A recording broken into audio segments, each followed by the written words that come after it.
baike bozali belé bo message kolanda programme na bino loba bien et kiti sous na banda na bino mokolo lelo pete to lobela actualité na Congo démocratique lokola mo message no boyebi bien que misala e ko salema de partout à la ngoma mokonzi Kinshasa pe na Congo mobimba na bokasi ya tata mokonzi ekolo pe na gouvernement na e kasi na yango botika ete to pesa bino na basongweli boso ekoya ki o pe sepelisa ki ba congolais nyonso ezala na ba classe politique ba réaction ezali bongo ko uta partout na o etala ki bongo notification RDC na o etali ko somba mandoki pona ko renforcer bongo FRDC na biso kasi yango conseil de sécurité ba ki bongo na ko siéger mokolo lobi pe balongola ki yango désormais Congo akoki ko somba mandoki manso o yazali na ngoposa po ete ba na ko renforcer bongo mapinga na epé pour protéger bongo intégrité territoriale na yango na mbelibino bana mboka mibale elongo na bango torobeta na bango lisolo na pe tosuka bongo na o etali bongo social lokola boyebi lelo tozali le 21 tozali bongo na période ba festivité kala mingi te to fêter kasi lolenge ni to fêter wana ni masolo to robeta na mokolo lelo deux sujets yambona pesa bango maloba tikana pesa bango un grand merci na équipe ezali ba accompagner biso tozali bongo na to reste Tibu tozali na Papi Vangu côté RJ tozali na DT Mouya Gelor Mouya en tout cas azali wana azali ko assurer to bo sanité papa na ba As da Cruz Dan Makasi Daniel da Cruz azali pe na biso un grand merci na bino ba nyonso bozali na biso numéro ezali ozali kanisi komela biso tokotanga yango po tozali en direct na nzela ya FMTV tozali na mwana mboka ingénieur junior Katende azali bongo moko elisanga politique IDPS longo na eto sola na mbote mwana mboka mbote de journaliste boni kitoko bongo bino biso pe tozali malamu esengo ezali ya biso ko mokolo lelo na émission loba bien po ete loba bien na we etali bongo ba sujet na biso mokolo lelo na sepeli pona ndenge bo pesinga ndingisana le kamba liboso na chaîne na bino FMTV nazo pesa patron na bino mbote et puis félicitations plateau kitoko mingi maître Maloua erna bande ko ya wana ndimaki te que na kokuta ba installation kitoko ko c'est une très bonne chose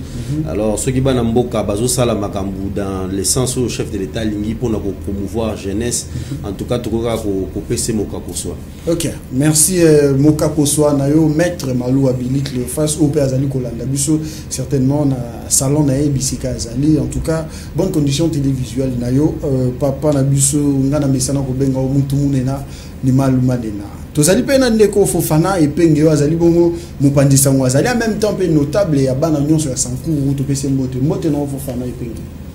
bote merci mais avant la bande il faut d'abord remercier équipe bazo travailler à on a monument en Mboka Gelor Mouya naebi façon travail nae parce que depuis 2011 ateka kandunda te msa na ezaki concerne télévision pe aliboso ko remercier aussi patron ya télévision oyo autant à Kombo te bato tout baebi que mon télévision o isa kingani na mambetali télé eza un peu rare okuta peno mutu atia pena télévision installation de la moni à abandon entrée kuti tapis kali penda ba chaise en même temps na ma télé muya ebi ma na oloba ezana ba tumusu bazana ba télévision ngo satika zana ba panzisango bazo présenter penda émission population ba sepela mais moi même atala kiti ba invité ba fanda isati mais ya malamu c'est pas diga muto akufinde l'autre ya koloba kengo azabo non na matière penda ba télé yo mo d'abord yebi ba parcours tout sali beaucoup d'appelants réservation avec Kitiboye au tali pena installation à bâtiment ils a facilité pena tuni mutuna ya bozo futi la bino ils a yemoko les compteurs ba partout ba télé belé ba préférer atia bino même bâtiment na yemoko donc ta préférer atia bino bo futa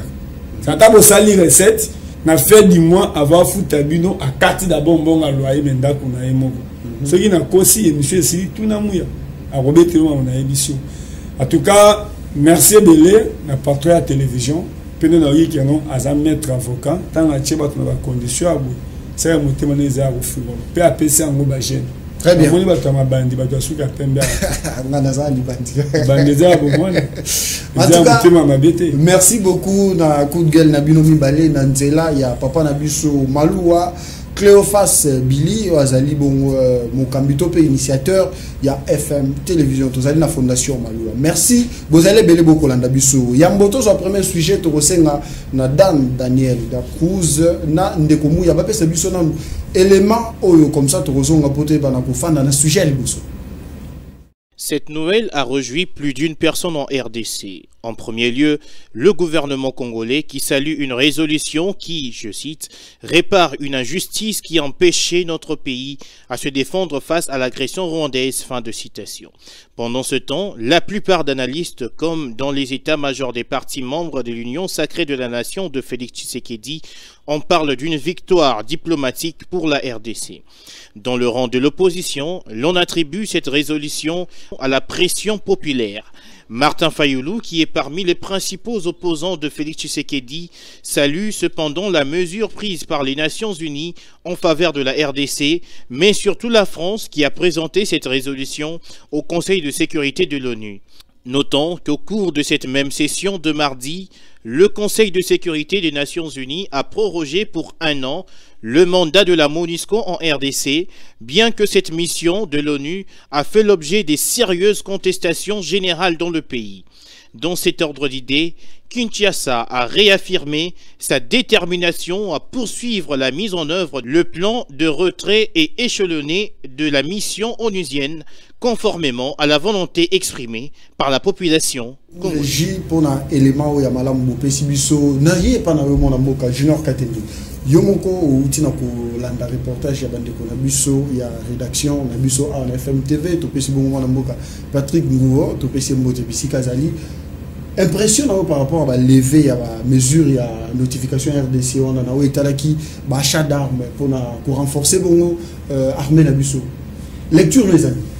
Yambo etena ya nolana mutuna na yo na kumisa la devoir on a sala katango iso ya kopesa d'abord mokonza mboka mbote mingi et puis félicitations na ndenge azo sala nyonso pour que Congo elongwa na soni o ezalaki nango na kopesa pe mbote mingi na CG Augustin Kabuya ye muta pesi ba jeune responsabilité na niveau IDPS pour que tous Coca-Cola Kaboye tout le baga na kombo ya parti na PCP base na nga IPEN parce que nga cellule na nga za IPEN na za vice-président ya cellule ya IDPS IPEN ya président na biso Jimmy Chikala na PCMbo te place azali ye azo changa maboko mingi pour que na kende la liboso na nazo sala na PCP base na biso ya IPEN bote yambo na loba Martin Fayoulou aza opposant to combien na Martin Fayoulou te yo en tant que mon mboka lokola ba lever nyonso ezaki lokola ba sanction likolo ya RDC pour nous resoma mando kité etali bongo fa RDC na biso sentiment na yo kozala en tant que mon mboka OK kolandisama na ndenge na yokaki na régie ndenge ba balancer biso ba image nde yango na ngana banda na Martin Fayoulou mais lokola yo mtozo conduire débat na préféré na pesa na ba sentiment na biso toza ne sengo mingi depuis plus de 20 ans RDC azalaki lokola mutu bakangi singa bazo beta makofi membo ye moya zomisa ezate mais lelo yo na nguya na maele ya mwana mboka Félix Tshisekedi Tshilombo mwana ya Etienne Tshisekedi lelo ba voyage nyo so bande ko sala et pesi ba résultat na ngo lelo ba lever enfin restriction régime il y a restriction sur l'achat des armes on ko senga ete mbala na mbala ceux qui to soma minduki il faut ko sala ba processus ba pesa ba accord tout ça les aki le embargo mo ba ndoko ba kombo na ngote lelo chef de l'état a fongoli RDC maboko to ko soma minduki place nyoso to lingi très bien lelo Rwanda a komi côté patepa maele sili po ba yebise ke éléphant zaki a rola la keba ase ala muki a aiguiser minu na esoko meki donc to sepeli mingi po lelo batu nyonso babanda ko kanisa ke Congo et ko bongali susute Congo a remis défendre te ndenge toyokaki président ya Burundi babanda ko bato ko na Congo ti Congo a koma na armée et ko défendre te Congo azalaka déjà na armée ko défendre mais cependant babanda ko pekisa biso ba ko compliquer biso po no gozo manduki po to kubunda na maboko teza manduki contre manduki le col lelo va permettre biso to soit vraiment possibilité à kosala yango na nguyana makasi ya chef de l'état biso population to pesa ke maboko pone ça les mato sepeli mingi. Très bien. Et c'est ezali na mitema lokola Congo na o etali bongo ba achat d'armes à combien indépendant. Kasi yango ebi na kopesa ba réaction na la classe politique congolaise. Mona mboka o azali bongo opposant ya Félix Tshisekedi totangi Martin Fayulu lui a le biete ezali bongo na ba effort to lo ba bokasi ya baike oyo ba salaki ba manifestation kotambola koloba na communauté internationale était ezali normal te baye bana kotia biso na ba sanction na yo okoloba nini na yango na lobby que depuis plus de 20 ans biso ka population de tozalaka ba changer biso te to ba nepe ka kotambola mais mutuni nya ko porter mungongo na biso na niveau ya bakonzi kuna pour que makambo le tozwa résultat. Biso population nem tozoka pe pote toke kuna na niveau ya Nations Unies pour que to plaider cause na biso to plaider cause na biso liboso ya premier d'entre biso mokonzi ya mboka Félix Antoine Tshisekedi Tshilombo to ebisi papa yo koti na bokonzi o ebisi biso fossile sa guerre na est en tout cas to lingi que ocha maele na onyon pour que guerre na est sil mokonzi ya mboka en bon père de famille ache maele na elongo na gouvernement na lelo kimia lelo ba lever mesure wana. Mais en homme d'État, Martin Fayulu Sengela Kialoba, oui c'est vrai, population congolaise autant le longo dans mon continent, chef de l'État Félix Tshilombo. Mais Balobaka à tout seigneur, tout honneur, la foule ne peut pas se canaliser sur ce que ça n'a moutou. De la même manière qu'à reconnaître effort et la population, mais il fallait appeler ça merci na moutou oyo akeko solo la na ba kondiwana ya bamboka bapaya pour que le loto soit résultat autour. Donc tokolo balelo que diplomatie a Félix Tshisekedi fouti. Mais et fouti na niveau moko boye de telle sorte que même ba français bazaki ba fervent défenseur ya Rwanda. Lelo ba condamné officiellement Rwanda pour une Rwanda tika kosim kopesa maboko na M23. Lelo ezana représentante moya affaires étrangères Azaawa à Outi France. Aye pekara a refaire déclaration na mboka na biso. C'est parce qu'il y a eu un homme Félix Antoine Tshisekedi Tshilombo a telemina maele nyonso pona koloba que ye akovanda kimiate soki kimia koti na Congo te yango il faut que tout pese maboko il faut que tout ça de sorte que na 2023 azala réuni pour que mboka na biso za bosomi. Très bien. Ezaki bongo coup de gueule ya mona mboka ingénieur junior Katende wazali moko ya lisanga politique UDPS nanga muisusu tozali na Ndeko Fofana epenge Ndeko Fofana baike ba sepeli na sango yango parce que po ete ezaki souhait ya batu nyonso komona ete lokola tozali attaquer na est et sengela ki bongo tozala na mandoki o esengeli po ete toyeba na kotindika monguna musika ya ba frontière na biso ba nyonso ba kobunisa biso toyeba ndenge nini ya koneutraliser bango et salemi lelo tokolo bake victoire wana ezali victoire ya Félix Tshisekedi topé ezali victoire ya population congolaise. Merci na kolangisa pena na question na yo. Omoni na plateau oyo soko tali biso bilenge lelo tuza suba to akosa mate. Pour tali même élection 2006, 2011, 2018 Congola ebaka mo élection te, ebaka député national azanani, sénateur azanani, député provincial azanani. Mais je pense que les gens qui même na kopanza sango boy ndenge au fond na plateau, o libeto ki na bar, tonde obengi singa na ye a na ye kote kamanga te na ye kote kamatemelete. To komi quand même ko lobela mboka na biso. Moi je passe pas même à ta place le président Félix Afandi. Aza même na besoin te le coup moutoni te eza Congo gagné. Ça que na mboka na ba pays bien organisé. Par lobela ko opposition te, par lobela ka pouvoir ti. Et même ngai na kamorata na mata bato baleki bato ya ICD to bato ya IDPS kobimisa comme si mon mboka Martin Fayulu mon mboka Félix Antoine Tshisekedi Tshilombo chef de l'État comme bazab ennemi. Moi je crois pas le côté rôle de l'opposition exact là nous kolobela pouvoir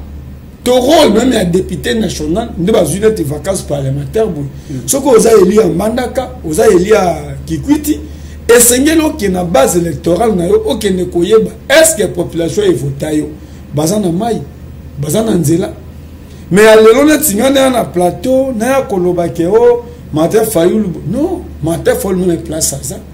ayeba kaza ennemi à pouvoir eza lokola ye pe soki akomi na pouvoir bakorespecte mpo aza représentation ya mboka oyo mais kena kotinda bato bafinga ye parce que akomi na pouvoir te mais esengeli aussi koreconnaître ke ntango meme tobimaka na nzela kobosana te ke yo ngai toza bafruit ya komba tobanda komarche parce qu'il y a quelque chose que non ils ont marché mais jamais au bimi na marche au moni boutique ya bato ke ko buka obandi ko zo basaki ya loso to basaki ya fufu te mais tant on a moni na image yo tie a na moni ministre des affaires étrangères o azana gouvernement ya sama lokoni o moto aza président de la République et c'est président Félix président afandi awa matali ke moto esengeli a représenter République démocratique du Congo et ça ministre des affaires étrangères tant azawana bazoma que ça représentation à République démocratique du Congo mais est-ce que ça les soum qu'on reconnaître que to marchaki to lobaki mais moto esengela atanga discours na biso eza mutu tel très bien c'est ça le mal na mito ngala ko senga na Martin Fayulu Moïse Katumbi bato nyonso obamoni comme si président fait sa comme ennemi na bango volonté auto saki na ngona ba marche la même volonté est manifestée so ozana 2 millions na yo so ozana 1 million na yo to bilisa ngo sikoyo po ya malonga yango sikoyo monani parce que mongo ya kosomba ngo manduki nde komi sikoyo to saba te mongo eza kasi yango to lobite so yimo ta komi ministre lelo asominda kona Montfleury asominda kona Gombe eza mabete mi foko eba monge uti wapi yo zo futa ma 2000 mosominda kwa 3 millions to condamna ki okozo pe crédit na banque okozo pe crédit na mboko ba banque ya ozo crédit ça ezali o ngai na koloba attaque citoyen congolais bravo Congo moto a gagné très bien c'est pas dit que matin faut le rola marchaki bemba marchaki te c'est de tous à victoire de ça matin Fayulu mais baike Fofana epengi Congo est gagné Fofana epengi baike babandaki kozela koyoka na munoko Martin Fayulu koloba ete atako ezaki na population batambolaki basalaki ba marche na engomba Congo mobimba tout le monde qui a nouvelle société civile tout le monde qui pena ba confession religieuse ba nyonso ba mouvement de jeunes ba mouvement citoyen kotambola koloba ete eza normal te sengeli Congo comme indépendant na etali kosoma mandoki na ye kasi baike babandaki kozela komona Martin koloba ete yambo tokopesa bongo losako to pe totoni matoni na tata mokonzi ekolo na nzela ya diplomatie na ye na gouvernement na ye pe kopesa bana mboka nyonso o bandimaki kobima kotambola po ete lelo tozo indépendance o tozuana na o etali bongo achat d'armes ozomona te ya kembala moko abaloli asali inversion de rôle akomi koloba ete ezali bongo makasi ya baike o babimaki na ba marche c'est ça que je te reconnaître ba effort ya tata c'est ça que je te dis que non ya ngoto ze évoluer te au moins nous bengi na plateau a mais au lieu mutu ayoka analyse nanga o ngana zoloba awa eza différent na plateau to comme wapi o ngana zoloba awa eza différent que na kena sankuru ba monika no mona biso azongi na mabele na biso le mal est que mutu na Congo to ngaka ko jouer na be émotion mutu ka talika elongi ya Fofana mona olobani maintenant Lumumba sera politique na Agini qui croit que na Congo président Félix a cause président pendant que Kabila a longwe président Félix a comme na palais de la nation qui croit que un jour mon Etienne Tshisekedi a koya pendant que zone s'appelle jardin à Mongaliema ndako kasavu bana ko ta l'époque o mana o to botami to koli ata même na télévision ba sabi so Mongaliema ti le mal na Congo ezakere moto wa yeso kinda zui babeta maboko so yi mosusu azui abeta maboko te comment peut évoluer bongo te yo banti te Martin Fayulu abeta ki bongo mopanzi naloba na yo boyi il y a quelques marabout belezo marché là-bas du te mais na campagne 2018 na mona comment na mboka Martin Fayulu akina mbango na campagne na banu novi et pas na mais na émission na minute ngai babenga na tongo ataka mopanzi sango ataka pe notable keno nzela banu novi bato bazana accès à kolongwa banu novi ba koma même na kengete pour battre le canzela au Kenya Kikwiti mais tout le monde a tébé que non quelle différence entre Nzela Kikwiti na Nzela banu novi motopark aya awa ba komo Nzela mai insécurité au sakanati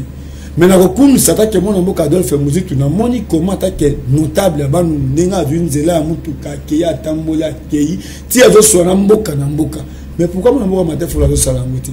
tana ngweko ya mona mboka Martin Fayulu aza papa aza muto na Congo le loba ko efasaka komo na eti très bien mais ya malamu to lobelango ya mabe to bwakisango to lobaki eza mabe na micho ba ngoli komo na embargo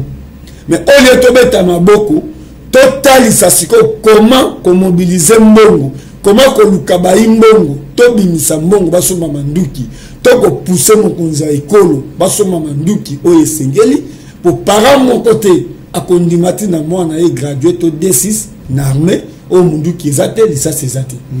mais na mito ceux qui ont opposé toujours que bien sûr en 2023 supposons que le président Félix a gagné Martin Fayulu a gagné. Est-ce que Akondima a président dans Mboko Mindu qui est ça? Donc dans Mboko Buntabe a soldat FARDC à la Pindai qui a voté Kangoubate à cause de la chauffeur à cause de la nation. Mais a commis la place au Mundu qui est ça teni est ça. Même yo moko ta le lenge aux soldats au tel même le lenge à Babylone ya bakanabiso. Kalu fungula kankokolo kamuzi.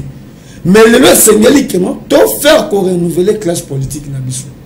Mais si ça arrive le monde en boka Martin Fayulu na pouvoir critique non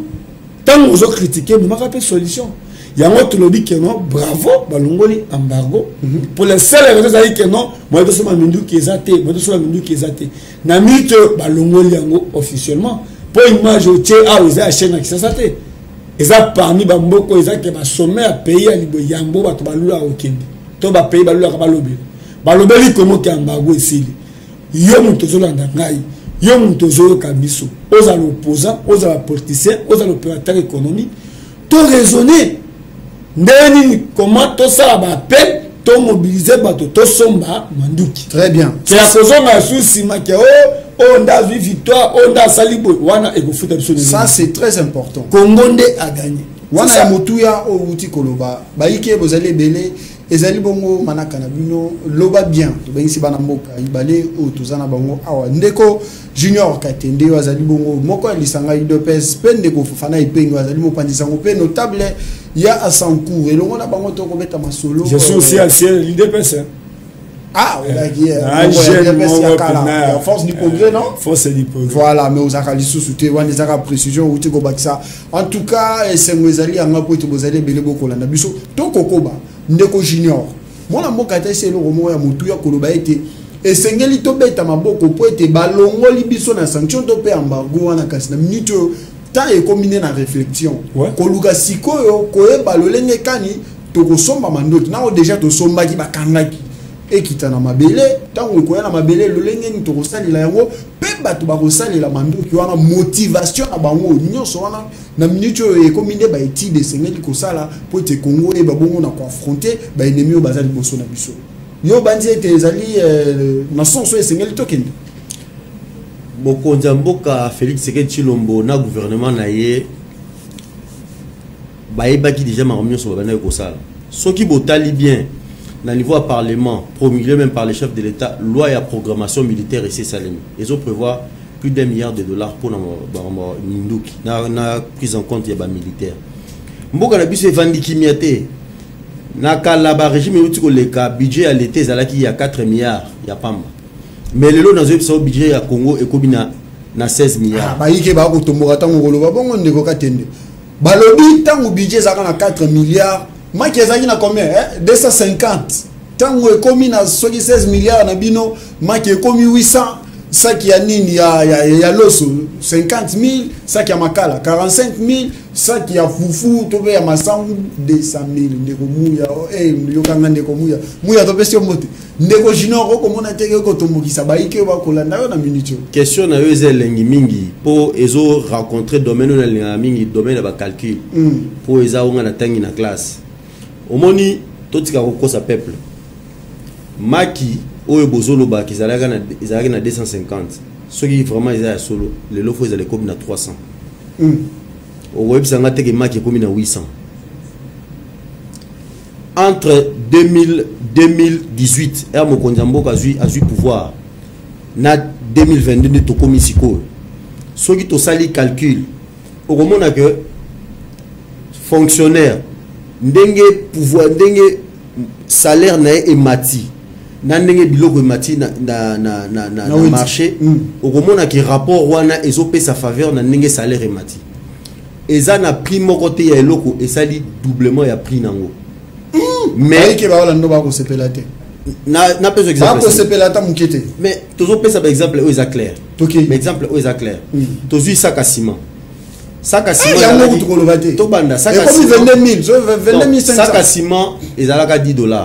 est-ce que le lot au web sac à ciment comme $20 na Kinshasa pour doubler faut le moins $10 et comme à $20 non ça comme $10 il a 16 000 ngana za ingénieur en bâtiment mosala na ngeza kotonga sac à ciment ezalaka $10 kutu na kala ezalaka na c'est parce que na niveau économie na ba régime akala tout ça ba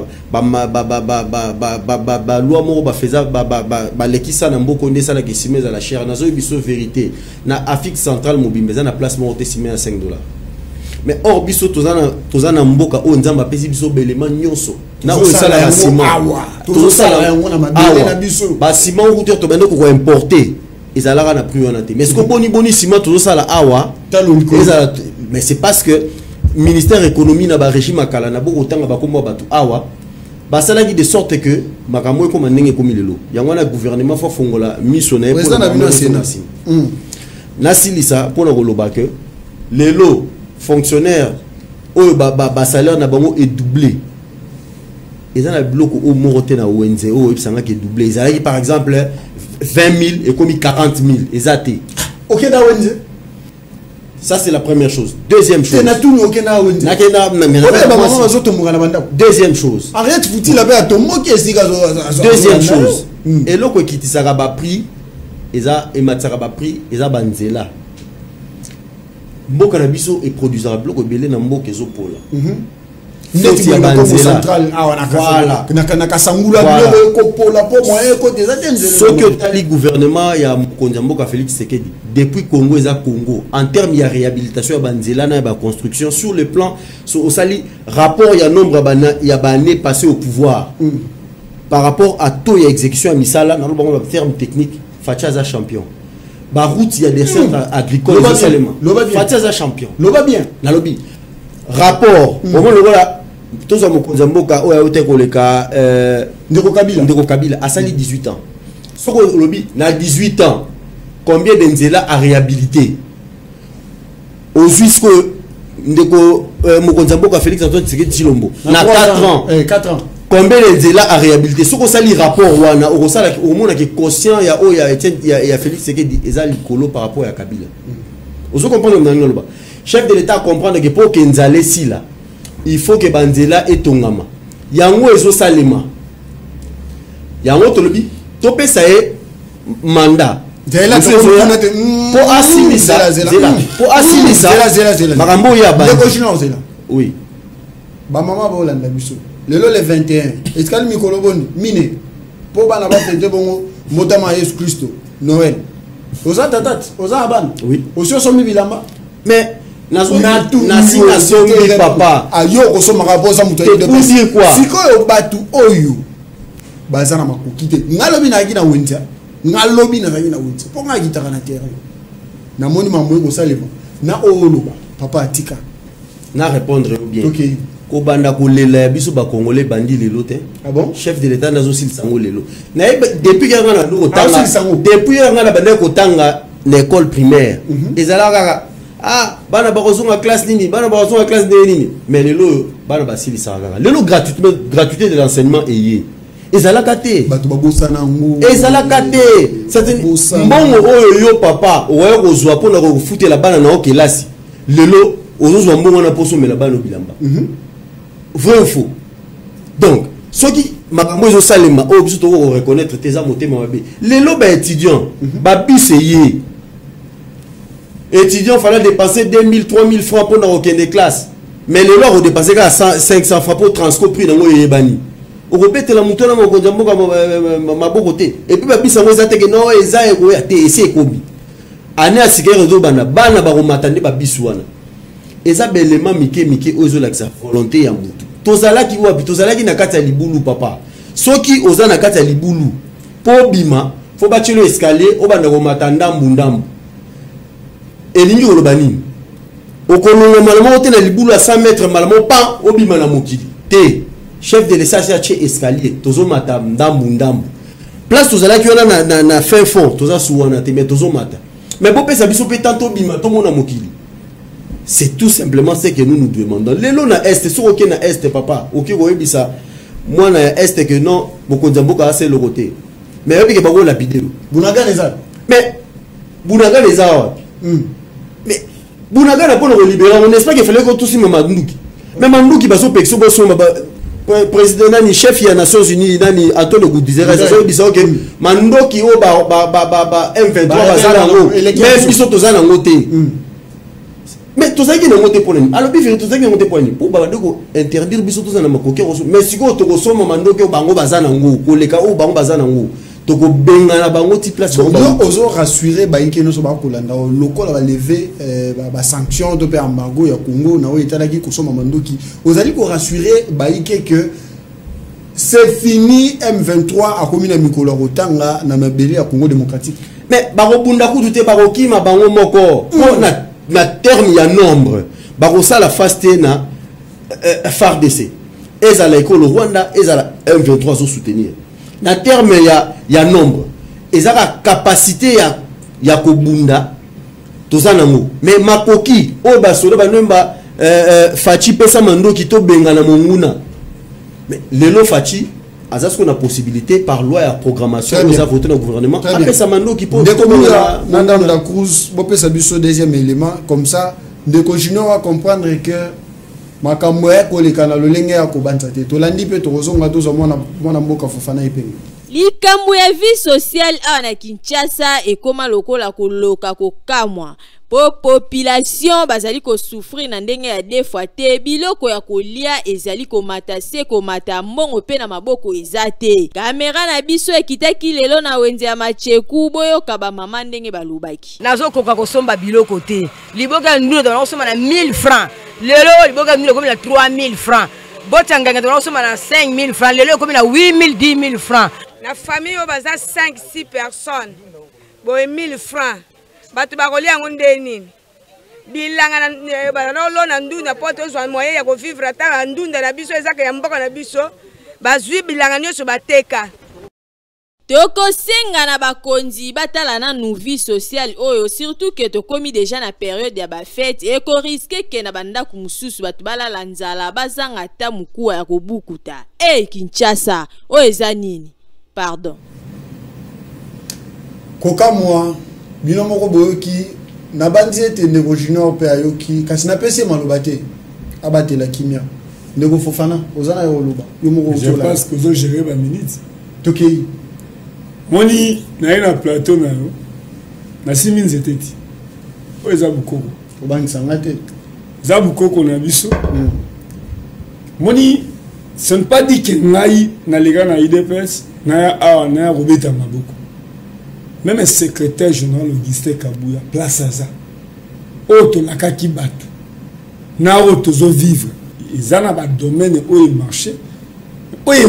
te très bien attendez nga za muto IDPS pe azo kamba selile faut avoir courage à le baki marché te mais ba ministre na gouvernement ils en a ba ministre bazo travailler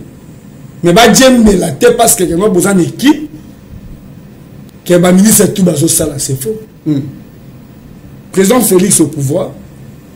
moi je trouve que Azaï Moko. Je trouve que président Félix Azaï Moko. Azana va conseiller, Azana va mandataire, va député, va tout le monde. Dans le bac IDPS ya baki basa, ya ba liaou, na ebi angoti. Ce qui a lui na prendre des histoires, na gotu na wakenda, o bazo ba valeur na ele loti. Na otu na ta peut-être ba Franck Edion pour ba nobe na petit Tshisekedi qui concerne social lelo na Kisasa ton la République démocratique du Congo pourquoi na tevo ça sentiment que non biloge matite social les âmes B mais il dépasse au pouvoir il faut avoir courage au ba maman ba leli ba bi na édition le peuple d'abord toke la boka na Kinshasa parce que mon ngai na sa fierté ya libanda te nauti kende Dubai awa pona ka tourisme na visiter quand même lolenga tabaninga wana pesa mabe singela oke sankuru oke ndo na tamboli c'est ça 45 territoires et penge Fofana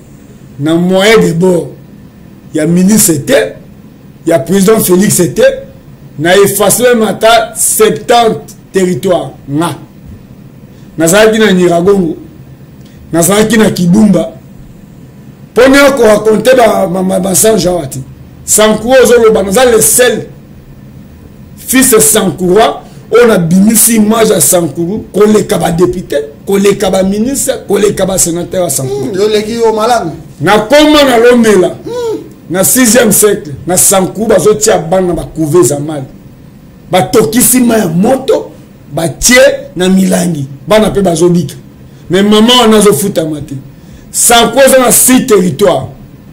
makada mata 1 mètre zati tout le béla social qui concerne social na Kisasa aussi ni dossier d'abord il y a bien mort manger azamu patangi kilasa la première nécessité ozoyo kandenge mo azomi kunu sa metali kilasa na mboko est-ce que mboko pe tambola zaka pona ko sene ba diplôme ça qui a masango e komina maki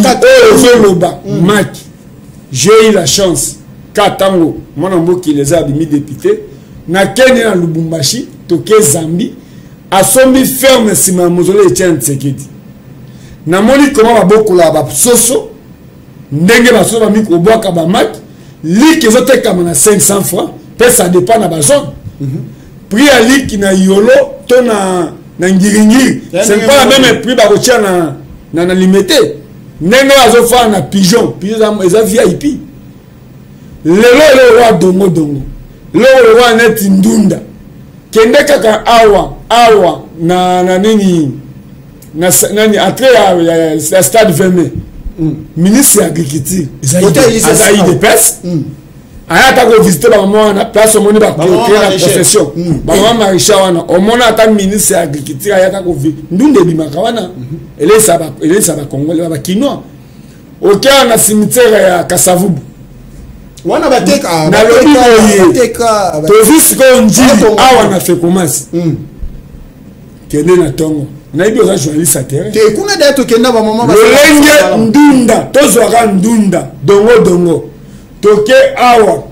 na Kingabwa ota loso de bubutu akenda mais ba japonais ba sala étude ba tetela bazolo na loso okondima te na zalaki wana olinga appel loso mingi qui concerne social à quoi kolobela pouvoir oyo net dans domaine social marché central na République démocratique du Congo capitale de Kinshasa ville de Gombe tout ça le marché central té mais nous avons des Indiens des Libanais le West Africain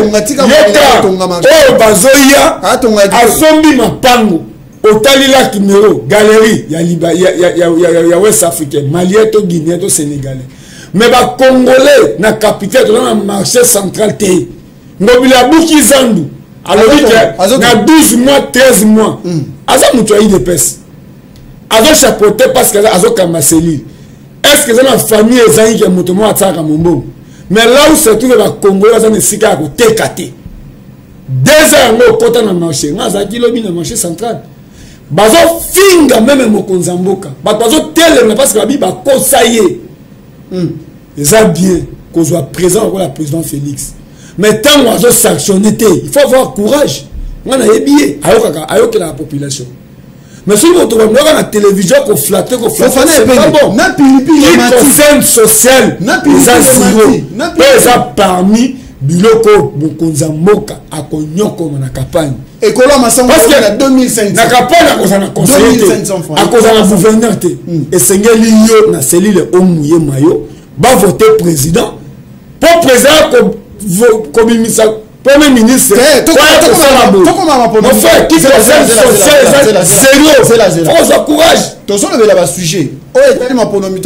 c'est ça que derrière Télémaki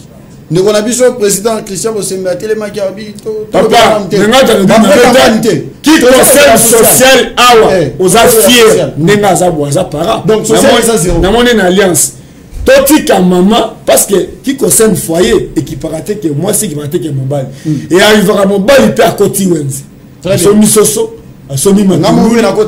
même état na ponga bien tokende ka to kate émission tokende totuna mo matungulu eza combien tomate eza combien pilipili eza combien dongo na monya euti risita euti loanda te to avoir le lenge to telemela Kabila jusque là président Félix Bassoukumi namte très bien zela zala quoi zela Fofana qui concerne social eza zéro Fofana zela boko landa biso bokoma nana boso bokoma po nombre social les sala mabe Ndeko Junior écolo ya masamba il y a des choses à quoi il y a des choses à zéro mwana mboka lobelo mo mutu ya lobi tozo accompagner mokonzi mboka mais tangu e ko kende malamu to beti maboko côté zo kende malamu te sengeli toloba po mokonzi ayoka a interpeller po chaque vendredi conseil ministre ezalaka mokonzi aloba mais yo na secteur na ko tambola te ko simba te écolo ya masambu 2500 mupigwa pondu 4000 yebisanga soza na 4 bana toche courant ku des arrêtés il faut to cha makala pour soma makala lamba pondu bien faut makala 5000 le gonanga to kindi wapi na répondre bien facile il faut éviter la confusion très bien et le cognon ça il y a quoi analyser froidement papa yo oza mama ozolo na ndunda na kingabwa ozolo na ndunda na kingabwa kiti eza esima mina ide pesa zela loba mais mon ministre ayeba zela loba ozolo na ndunda na kingabwa ochaki yango 1000 francs osalelaka ni engrais lo côté eloko nini esali mbala moko longoli ndunda wana okomisi yango par exemple 3000 francs très bien biso moko ba congolais toza motema mabe ah bon congolais matiaka prix kaka boye pona boma moninga na congolais yo mona yango na transport balobi que transport par exemple de ipenti qui tamo magasin ils a 500 francs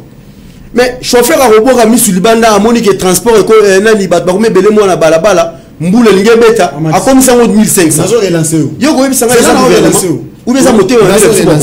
nazo relancer au pesi ndakisa moko ya malamu na manso yo lobi wana osali constat congolais linga congolais te amatisaka ici dirige musala ya bakonzeza maintenant il y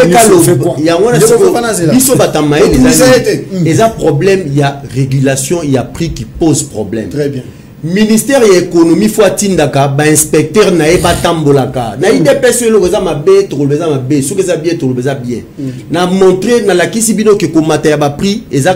gouvernement eza ba motema na mabe na biso ko congolais ozolo na pilipili na simanda kuna yo ozwi manga yo moko buki na nzete manga nzambe nemta asala kango yo ozwi ka ko buki manga mais ozwi manga na ulio ka na prix a bien aller au bombardant sur base de quoi motema mabe na biso no ba congolais mais elobi te que par un gouvernement ce que c'est le maté to boya to loba to lobi que ministère à gouvernement ya économie il faut atina rabatu na wenze mama yo fufu écolo ezalaki 1000 francs boni au commissaire 3000 francs très bien wana le rôle à gouvernement mais pour sanctionner mutozo matza prix d'une façon involontaire il y a un gouvernement faut ça là mais le gouvernement comme na suka ni lobano asuka ikoza la nini ba mama ba papa bana ba kolanda lo balanga asuka eza mokonza mboka akutaki bitumba na ba secteur rebelle à vie congolaise to tchaye maboko po lelo mboka na biso ekende place zonga mema biso très bien merci na mokuse na li oloba mingi ya oloba peza mingi tande na mokuse. Merci dans l'émission nayo, mais na émission qui concerne social, en tout cas ils ont marché. Pe ali wo ils ont kindeli, so yika boeti pour d'ici là à rollement samedi à to banda rollement. Ils ont ça la sonne, to loba ki mingi, mais to commune sikam. Le lo Kabila za insulté. Maintenant président nga zo kinati mbandaka. Ozo senti na ba bana mbandaka, na ba paya ba zo za nisika ya kolala. Wana peka tozo na tango Kabila. Non, pour na kotonga ndako ya c'est génial. Pour na kotonga ndako même à 10 chambres, ça va prendre combien de temps? So qui faut te kotonga ça. Ça fait mal. Très bien. Oh ngaina kolobaka ke jusque là président de la République na campagne a kotambo na gouverneur te na conseiller te. Na conseil des ministres, c'est ne pas sur la décision malamu pona qui concerne social mboka to, qui concerne mboka na biso. Merci. Oh ngai. Loba bien. Il y a le sukia. Vous avez belé pendant Hollande biso tomela ki bino mona mboka Fofana Ipenge mona mboka Junior Katende azali moko ya UDPS pe moko azali bongo notable ya Sankuvu ya atalisi pe azaki mutu ya kala ya lingoma politique UDPS bozaki ebele Orlando biso na toni bino botondi na pesi merci na Papi Vangu Toresa Tibu Danda Cruz babi papa na ba as to bosante gelo muya mwana pe aye mwana boye malamu ndenge balobaka merci topesi pe mama Ruth Mbote topesi mama Fifi Mbote topesi FM Mobima Mbote tobosanité maître Maloua Billy Cléophas meilleur ve na bino ba nyonso bozwi baku ya kolanda biso tolingaka bino mingi kasi lolenge makambo ko kende tozo risquer na Noël na bonne année tolala nzala tosuki awa